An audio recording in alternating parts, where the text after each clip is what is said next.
శ్రీ రుద్రం అనువాకం 1 మంత్రం 3 ఓ రుద్ర నీ శాంతమైన రూపంలో మమ్మల్ని కాపాడుము. నీ రూపం అశాంతి లేని, పాపాలను నివారించే మరియు ఆనందాన్ని ప్రసాదించేది గావించు. వివరణ మరియు ఆధారాలు 1 శివతను శాంత స్వరూపం.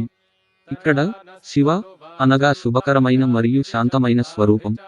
తను అంటే శరీరం లేదా రూపం.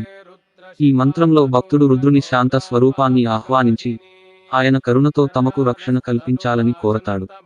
ఈ శాంత స్వరూపం రుద్రుని అత్యంత దయార్ద్ర మరియు సౌమ్య రూపాన్ని సూచిస్తుంది.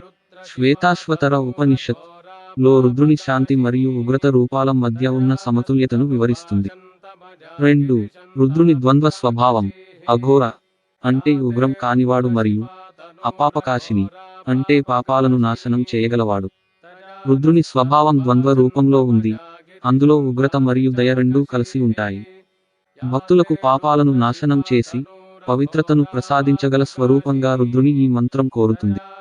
మహాభారతం లో రుద్రుని ఈ ద్వంద్వ స్వభావం భక్తుల పట్ల దయతో మరియు శత్రువుల పట్ల ఉగ్రతతో ప్రదర్శించబడింది. 3 పాపాల నుండి రక్షణ. అపాపకాశిని స్వభావం ద్వారా రుద్రుడు భక్తులను పాపాల నుండి రక్షిస్తూ భక్తుల ఆత్మను పవిత్రం చేయగల శక్తిగా ఇక్కడ స్తుతించబడుతాడు.